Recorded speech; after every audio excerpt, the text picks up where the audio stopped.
Hey there, this is Joe Jeffrey from the Jeffrey Team Insurance Agency, and today I'm going to talk to you about some changes that we're seeing in the industry when it comes to roof damage and siding damage because of storms. So a change that's going to be happening with a number of companies is that when you have a claim because your roof is damaged from a storm, it may not all be covered.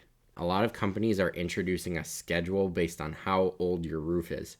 What that means is they look at the age of your roof, and then they may only cover a percentage of the cost to repair your roof because it's older. Some companies are offering endorsements to where they would cover the cost of your full roof without using that percentage schedule.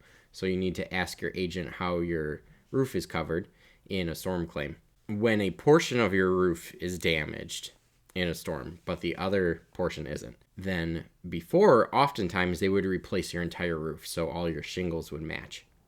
Now, many insurance companies will only cover the portion that is damaged. So you could be left with a roof that doesn't match. You have a brand new shingle next to an old shingle, so that color difference is going to be there, even if they try to match it as closely as possible.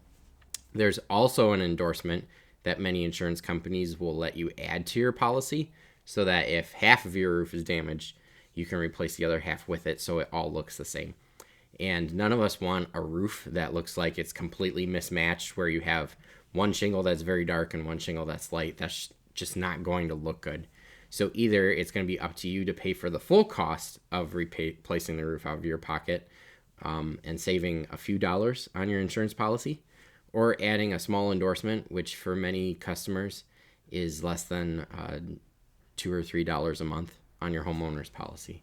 A lot of roofing companies will get business by inspecting your roof and saying, you have storm damage that you didn't notice. Let's replace your roof and your insurance company can pay for it. Well, before you do that, call your agent. Please find out what your coverage is. And if you can't get a hold of your agent, give us a call. We'll help you out.